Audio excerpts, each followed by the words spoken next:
जय माता दी। नमस्कार दोस्तों, स्वागत है आप सभी का हमारे YouTube चैनल लक्ष्मी शर्मा की कहानियां पर। प्रेम से बोलिए माता रानी की जय। प्यारे भक्तगणों, आज की वीडियो में आप सभी श्रवण करेंगे गुप्त नवरात्रि की व्रत कथा। गुप्त नवरात्र हिंदुओं के बीच एक बड़ा धार्मिक महत्व रखती है। ये 9 दिन पूरी तरह से देवी दुर्गा की पूजा के लिए समर्पित है। साल में 4 बार नवरात्र आती है, जब भक्त सच्चे भाव के साथ माँ दुर्गा की पूजा करते हैं। इस दौरान माँ दुर्गा की गुप्त तरीके से पूजा की जाती है और इसका सीधा संबंध तंत्र विद्या से है। सभी साधक और तांत्रिक इन दिनों में देवी दुर्गा की पूजा करते हैं और देवी का आशीर्वाद मांगते हैं। प्यारे भक्तगणों, आज की वीडियो में मैं आप सभी को सुनाऊंगी 10 महाविद्याओं के प्रथम स्वरूप माँ महाकाली की कथा। इस महाविद्याओं में काली प्रथम है। महाभागवत के अनुसार महाकाली ही मुख्य है और उन्हीं की उग्र और सौम्य 2 रूपों में अनेक रूप धारण करने वाली 10 महाविद्याएं हैं। विद्यापति भगवान शिव जी शक्तियां से महाविद्याओं अनंत सिद्धियां प्रदान करने में समर्थ है। दार्शनिक दृष्टि भी काल तत्व की प्रधानता स्वरूप पड़ी है, इसलिए महाकाली या काली ही समस्त विद्याओं की आदि है, अर्थात उनकी विद्यामयी विभूतियां ही महाविद्याएं हैं।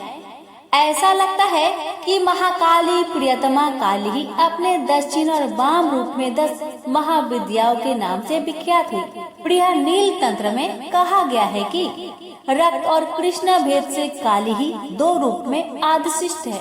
कृष्ण का नाम दक्षिणा और रक्त वर्णा नाम सुंदरी है। काली पुराण में कथा आती है कि एक बार हिमालय अवस्थित मंदक मुनि के आश्रम में जाकर देवताओं ने महामाया की स्तुति की। स्तुति से प्रसन्न होकर मंथन वनिता के रूप में भगवती ने देवताओं को दर्शन दिया और पूछा कि तुम लोग किसकी स्तुति कर रहे हो। उसी समय देवी के शरीर से काले पहाड़ के समान वर्ण वाली एक और दिव्य नारी का प्रकट्य हुआ।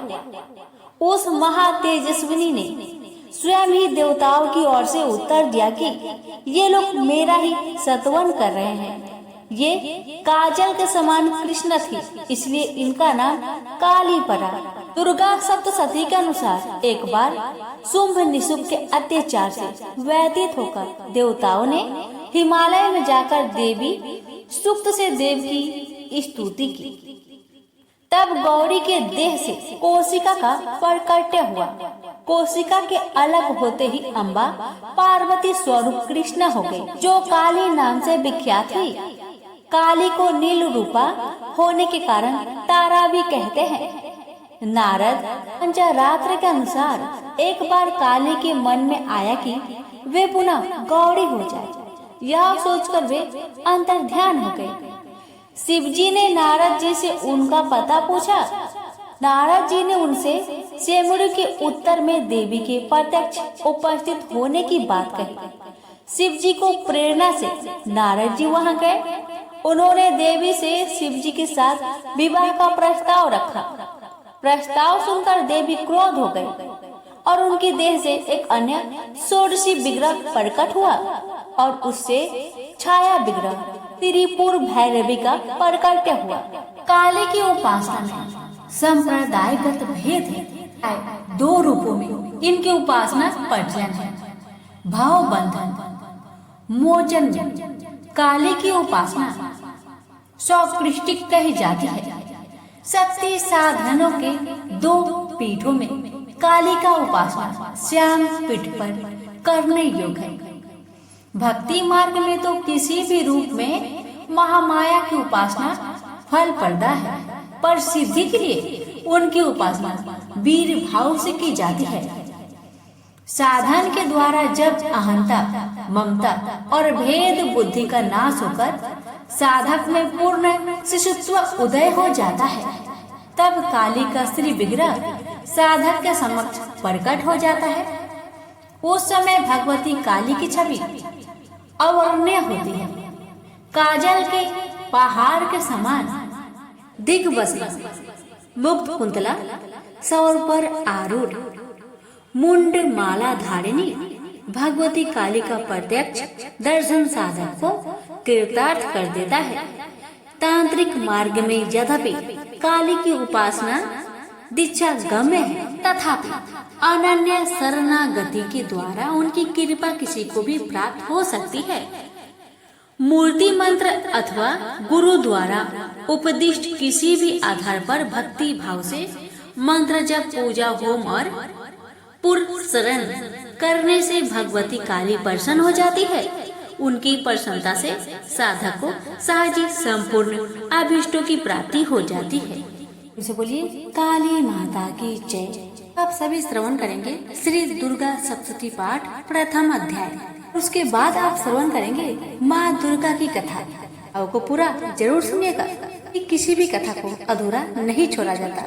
अगर आप व्रत करते हैं तो कथा को पूरा जरूर सुनिएगा। माता रानी आपकी सभी मनोकामना को पूर्ण करे।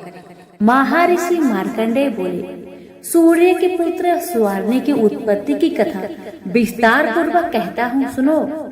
स्वर्णी महामाया की कृपा से जिस प्रकार मनवंतर के स्वामी हुए उसका हाल भी सुनो। पहले स्वरोचिष नामक मनवंतर में चैत्र में उत्पन्न हुए सूरथ नाम के एक राजा थे।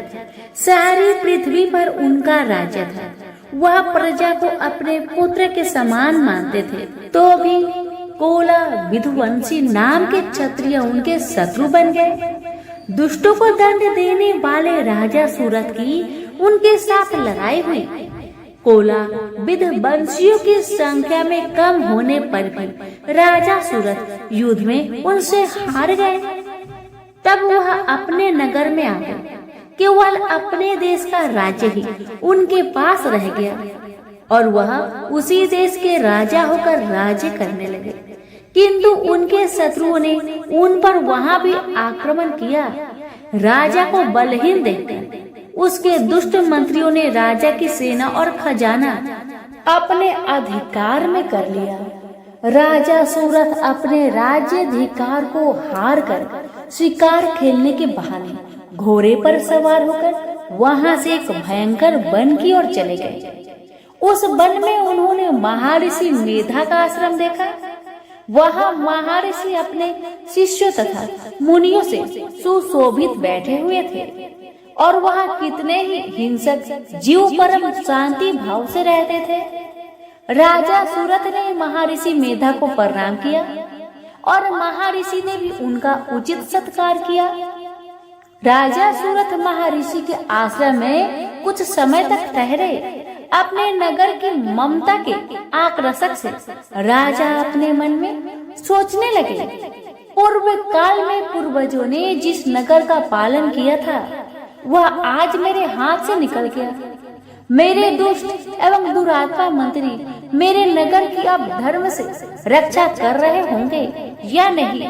मेरा प्रधान हाथी जो कि सदा मद की वर्षा करने वाला और सुरवीर था, मेरी बीमारियों के बस में होकर न जाने क्या दुख भोग रहा होगा। मेरे आज्ञाकारी नौकर जो मेरी कृपा से धन और भोजन पाने से सदैव दुखी रहते थे और मेरे पीछे पीछे चलते थे, वह निश्चय ही दुष्ट राजाओं के अनुसरण करते होंगे तथा मेरे दुष्ट एवं दुरात्मा मंत्रियों द्वारा व्यर्थ धन को व्यय करने से मेरा सचित किया हुआ मेरा खजाना एवं दिन जरूर खाली हो जाएगा। इस प्रकार ही बहुत सी बातें सोचता हुआ राजा निरंतर दुखी रहने लगा।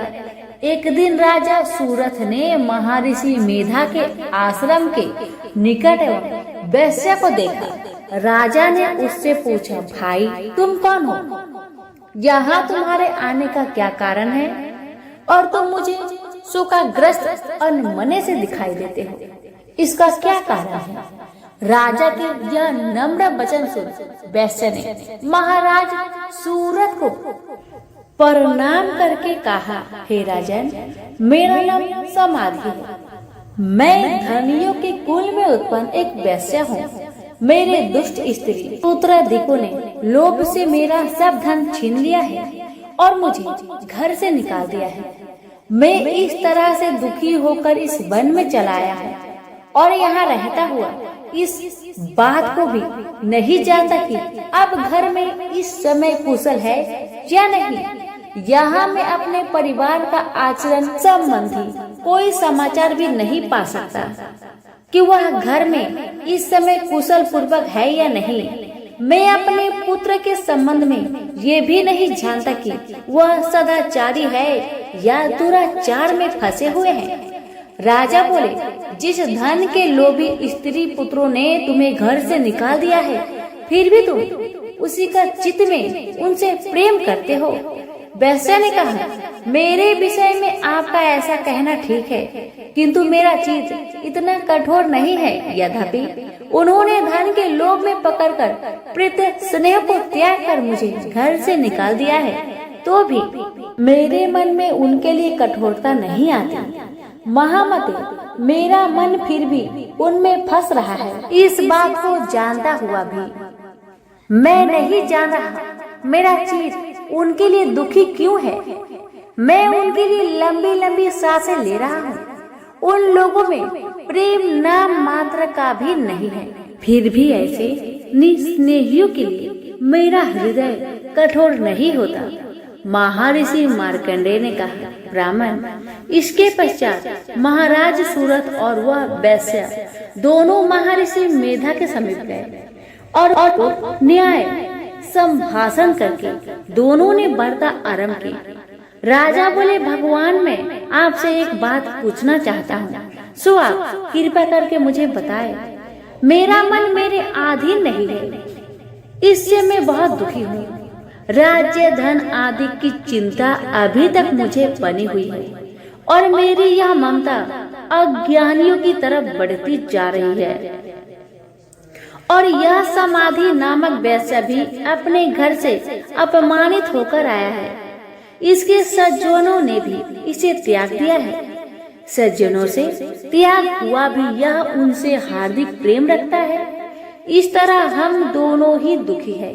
हे महाभाग, उन लोगों के अवगुणों को देखकर भी हम दोनों के मन में उनके लिए ममता जनित आकर्षण उत्पन्न हो रहा है। हमारे ज्ञान रहते हुए भी ऐसा क्यों है? अज्ञानी मनुष्य की तरह हम दोनों में यह मूर्खता क्यों है? महर्षि मेधा ने कहा, विषय मार्ग का ज्ञान सब जंतुओं को है। सबों के लिए विषय पृथक पृथक होते हैं। कुछ प्राणी दिन में नहीं देखते और कुछ रात को, परंतु कोई जीव ऐसे हैं जो दिन तथा रात दोनों में देख सकते हैं। यह सत्य है कि मनुष्य में ज्ञान प्रधान है, किंतु केवल मनुष्य ही ज्ञानी नहीं होता। पशु पंछी आदि भी ज्ञान रखते हैं। जैसे यह पशु पंछी ज्ञानी है, वैसे ही मनुष्यों का ज्ञान है और ज्ञान मनुष्यों में है, वैसे ही पशु पंछियों में है तथा अन्य बातें भी दोनों में एक जैसी पाई जाती है। ज्ञान होने पर भी इन पंछियों की ओर देखो कि अपने भूख से पीड़ित बच्चों की चोंच में कितने प्रेम से अन्न के दाने डालते हैं। राजन, ऐसा ही प्रेम मनुष्य में अपनी संतान के प्रति पाया जाता है। लोभ के कारण अपने उपकार का बदला पाने के लिए मनुष्य पुत्रों की इच्छा करते हैं और इस प्रकार मोह के गड्ढे में गिर जाते हैं। भगवान श्री हरि की जो माया है, उसी में यह संसार मोहित हो रहा है। इसमें आश्चर्य की कोई बात नहीं, क्योंकि वह भगवान विष्णु की योग निद्रा है। यह माया ही तो है जिसके कारण संसार मोह में जकड़ा हुआ है। यही महामाया भगवती देवी ज्ञानियों के चित्त को बलपूर्वक खींचकर मोह में डाल देती है और उसी के द्वारा संपूर्ण जगत की उत्पत्ति होती है। यही भगवती देवी प्रसन्न होकर मनुष्य को मुक्ति प्रदान करती है।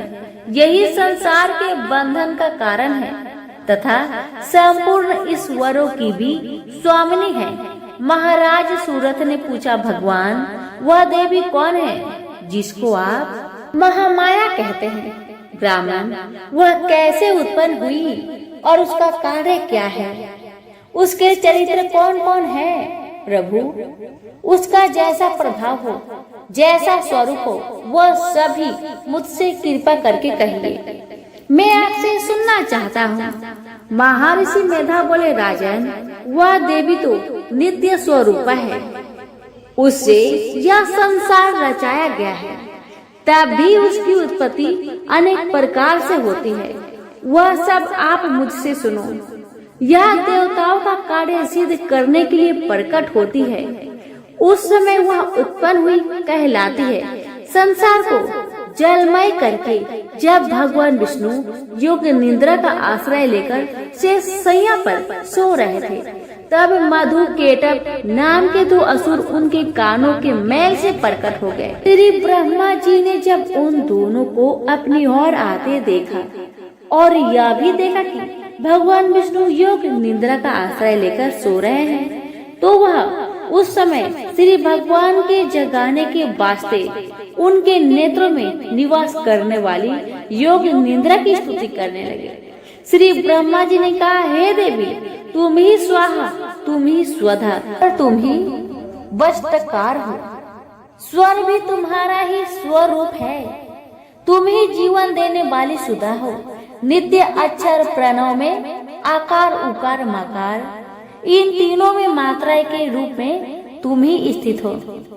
इनके अतिरिक्त जो बिंदु रूपा अर्ध मात्रा है, जिसका कि विशेष रूप से उच्चारण नहीं किया जा सकता है, हे देवी, वह भी तुम ही हो। हे देवी संध्या, सावित्री तथा परम जननी तुम ही हो। तुम इस विश्व को धारण करने वाली हो। तुमने ही इस जगत की रचना की है और तुम ही इस जगत का पालन करने वाली हो और तुम ही कल्प के अंत में सबको भक्षण करने वाली हो। हे देवी, जगत की उत्पत्ति के समय तुम सृष्टि रूपा होती है, पालन काल में स्थित रूपा हो और कल्प के अंत में संहार रूप धारण कर लेती हो। तुम ही महाविद्या, महामाया, महामेधा, महारात्रि और मोहरात्रि हो। श्री ईश्वरी और बोध स्वरूपा बुद्धि भी तुम ही हो। लज्जा, पुष्टि, तुष्टि, शांति और क्षमा भी तुम ही हो। तुम खंड धारिणी, शूल धारिणी, घोर रूपा तथा गदा, चक्र, शंख और धनुष को धारण करने वाली हो।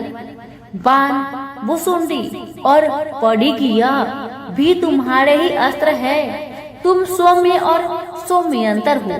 यही नहीं बल्कि जितनी भी स्वयं तथा सुंदर वस्तुएं इस संसार में है, उनसे सबसे बढ़कर सुंदर तुम हो। पर और अपर, सबसे परे रहने वाली सुंदर ही तुम हो। हे स्वर्ग रूपे देवी, जो भी सत असत पदार्थ है और उनमें जो शक्ति है, वह तुम ही हो।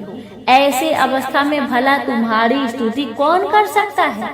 इस संसार के सृष्टि, पालन और संहार करने वाले जो भगवान हैं, उनको भी जब तुमने निद्रा के वशीभूत कर दिया है, तो फिर तुम्हारी स्तुति कौन कर सकता है? मुझे भगवान विष्णु तथा भगवान शंकर को शरीर धारण कराने वाली तुम ही हो। तुम्हारी स्तुति करने की शक्ति किसमें है? हे देवी, तुम तो अपने इन उद्धार प्रभाव के कारण ही परेशानियां हो। मधु और केटक जो भयंकर असुर है, इन्हें तो मोह में डाल दो और श्री हरि भगवान विष्णु को भी जल्दी जगा दो और उनमें इनके मार डालने की बुद्धि भी उत्पन्न कर दो। महर्षि मेधा बोले, हे राजन, जब ब्रह्मा जी ने देवी से इस प्रकार स्तुति करके भगवान को जगाने तथा मधु और केटक को मारने के लिए कहा, तो वह भगवान श्री विष्णु जी के सामने खड़ी हो गई। उनके ऐसा करते ही भगवान श्री हरि तुरंत जाग उठे और दोनों असुरों को देखा, जो कि अत्यंत बलवान तथा पराक्रमी थे और मारे क्रोध के जिनके नेत्र लाल हो रहे थे और जो श्री ब्रह्मा जी का वध करने के लिए तैयार थे। इस पर उन दोनों दुरात्मा असुरों के साथ भगवान श्री हरि पूरे 5000 वर्ष तक लड़ते रहे। एक तो वह अत्यंत बलवान तथा पराक्रमी थे। दूसरे महामाया ने भी उन्हें मोह में डाल रखा था। अतः वह श्री भगवान से कहने लगे, हम दोनों तुम्हारी वीरता से अत्यंत प्रसन्न हैं, अतः तुम हमसे कोई वर मांगो। भगवान ने कहा, यदि तुम मुझ पर प्रसन्न हो तो अब तुम मेरे हाथों से मर जाओ। बस इतना सा ही वर मैं तुमसे मांगता हूँ। यह दूसरे वर से क्या प्रयोजन है? महर्षि मोधा बोले। इस तरह से जब यह धोखे में आ गए और अपने चारों ओर जल ही जल देखा तो भगवान श्री हरि से कहने लगे, जहाँ पर जल न हो, सूखी जमीन हो, उसी जगह हमारा वध कीजिए। महर्षि मेधा कहते हैं, भगवान तथास्तु कहकर भगवान श्री हरि ने उन दोनों को अपनी जांघ पर लेटाकर उन दोनों के सिर काट डाले। इस तरह से यह देवी श्री ब्रह्मा जी की स्तुति करने से प्रकट हुई थी। अब तुमसे उनके प्रभाव का वर्णन करता हूँ, सो सुनो। प्रेम से बोलिए माता रानी की जय। यहीं पर हमारी श्री दुर्गा सप्तशती पाठ प्रथम अध्याय समाप्त हुआ। चंडी माता की कथा। एक गांव में एक शिकारी परिवार रहा करते थे। धर्मकेतु और उसकी पत्नी निधा, उनकी 5 बेटी थी। एक भी बेटा नहीं था जो वंश को आगे बढ़ाए, इसलिए धर्मकेतु दूसरी शादी करना चाहता था। निधा बहुत चिंतित और उदास रहती थी। एक दिन देवी चंडी एक ब्राह्मणी भेष में निधा के पास भिक्षा मांगने गई। निधा के व्यवहार से चंडी प्रसन्न होकर कुछ मांगने को कहा। निधा ने कहा, मेरे पास सब कुछ है पर कोई पुत्र नहीं है। चंडी के आशीर्वाद से उसे पुत्र की प्राप्ति हुई। नाम कालकेतु था, बड़ा ही वीर था। बड़ा हुआ उसका शादी फुलेरा से हुआ। वह सुशील लड़की थी। उसके आने से पहले शिकार कर लाया हुआ मांस कालकेतु की माँ हाट में बेचने जाया करती थी, पर उसके आ जाने के बाद अब कालकेतु जंगल से जानवरों का शिकार कर लाता। फुलेरा उसके मांस, छाल, दांत आदि को हाट में बेचने जाया करती थी। हाट का मतलब है बाजार में बेचने जाया करती थी। बेटे ने घर अच्छे से संभाल लिया था। ये देखकर पति पत्नी काशी चले गए। अब हर रोज की तरह दोनों अपने काम में लगे रहते थे। कालकेतु इतना ज्यादा शिकार करता कि जंगल के जानवर डरने लगे। सभी जानवरों ने जंगल के राजा सिंह से गुहार लगाई। गेंडे ने कहा, राजा जी, मैं बहुत दुखी हूँ, मेरे 7 भाई मारे गए। हिरनी ने कहा, मैं पतिहीन हो गई हूँ, जीवन बहुत पीड़ा दे रही है, मौत भी नहीं आ रही है। बंदर ने कहा, मैं वंश विहीन हो गया हूँ, कालकेतु मेरे बच्चों को बांधकर बेच दिया। इसी तरह सभी जानवरों ने अपनी पीड़ा को राजा के सामने रखा। उन्होंने कहा, हम लोग आपके राज्य से कहीं और चले जाएंगे। सिंह राजा ने कहा, आप लोग नहीं डरे, मैं स्वयं कालकेतु से लड़कर आप लोगों की रक्षा करूंगा।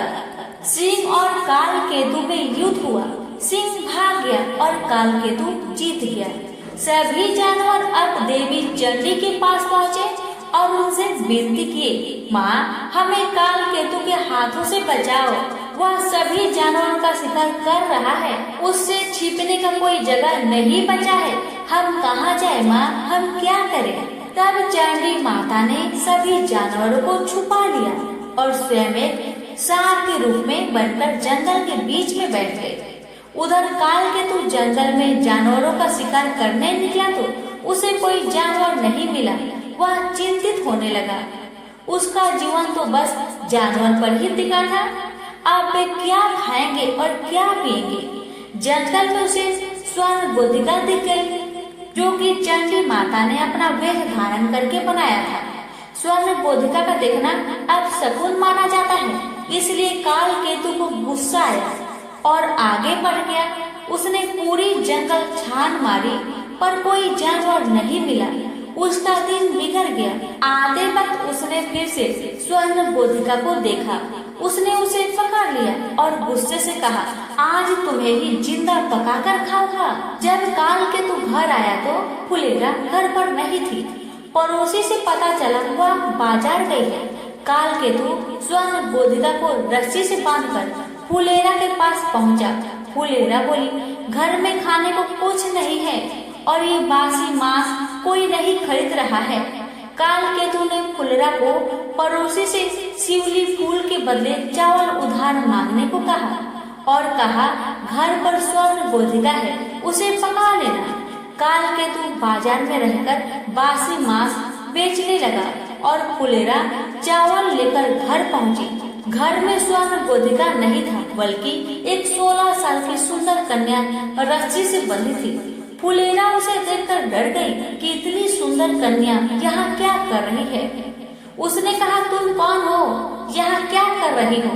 कन्या ने कहा, मैं ब्राह्मण कन्या हूँ, मैं जंगल बीच में बैठी थी तो तुम्हारे पति ने मुझे यहाँ लाया है। ये सुनकर उसे गुस्सा आया, ये सोचकर कि कहीं ये मेरी सौतन तो नहीं। पर शांत होकर बड़े प्यार से उसे कालकेतु और अपना कष्टदायक जिंदगी के बारे में कहने लगे ताकि वह कन्या अपने घर चली जाए, पर कन्या मानने को तैयार नहीं हुई। फुलेरा कालकेतु के पास बाजार पहुंची और बोली, आप किसे घर लाए हैं? एक सुंदर कन्या घर में है। कालकेतु को विश्वास नहीं हुआ क्योंकि उसने एक स्वर्ण गोधिका रखी थी। वे दोनों तुरंत घर आए। कालकेतु उसे देख हैरान हुआ और उसके बारे में पूछने लगा और बोला, यहाँ से चली जाओ। जब कन्या राजी नहीं हुई तो उसने अपना तीर धनुष निकाल लिया। उसकी बहादुरी देखकर कन्या ने कहा, मैं चांदी हूँ, तुम आज से शिकार करना छोड़ दो, मैं तुम्हें गुजरात का राजा बनाती हूँ। पर कालकेतु को उसका यकीन नहीं हुआ। वह बोला, अगर तुम चंडी देवी हो तो तुम असली रूप में आओ। चंडी ने उसे महिष मर्दनी का रूप दिखाया। तब दोनों उनके चरण पर गिर गए। चंडी बोली, हर मंगलवार मेरी पूजा करो और लोगों में मेरी पूजा का प्रचार कराओ। चंडी उन्हें एक अंगूठी दी जिसका मूल्य 7 करोड़ था। फुलेरा बोली, माँ, गुजरात जंगल से भरा है, उसे काटने और शहर बनाने में ही सारा धन चला जाएगा। चंडी ने 7 सोने से भरा कलश दिया और वे कलश कैलाश पर्वत पर चली गई। कालकेतु अंगूठी को बेचने के लिए शिव मुरारी के पास पहुंचा।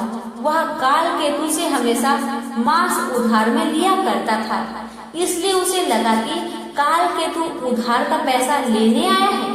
वह अपनी पत्नी को बाहर भेजा और छिपकर सारी बातें सुनने लगा। कालकेतु के कुछ बोलने से पहले ही उसकी पत्नी बोली, मुरारी घर पर नहीं है, उधार का पैसा कल दे देंगे। कालकेतु बोला, आप पैसा कल दे देना, मैं तो ये अंगूठी तुड़वाने आया था, अब दूसरे दुकानदार के पास जाना पड़ेगा। इतना सुनकर मुरारी दौड़ते हुए आया और अंगूठी देखा और झूठ बोला कि ये अंगूठी पीतल का है। उसने सोचा झूठ बोलकर वह अंगूठी स्वयं हड़प लेगा। कालकेतु ने सोचा कि अंगूठी देवी को ही लौटा देगा। रात में चंडी ने मुरारी को सपने में अंगूठी का उचित मूल्य देने को कहा। उसने दूसरे दिन कालकेतु को 7 कोटि रुपए दिए। कालकेतु गुजरात के जंगल को कटवाने के लिए मजदूर लगवाया। जंगल में बाघ के डर से मजदूर जंगल के अंदर जाने को तैयार नहीं हो रहे थे। तब कालकेतु स्वयं जंगल जाकर बाघ से लड़ा और उसे मार डाला। जंगल काटकर गुजरात शहर बसाया गया, पर गुजरात राज्य में कोई प्रजा न थी।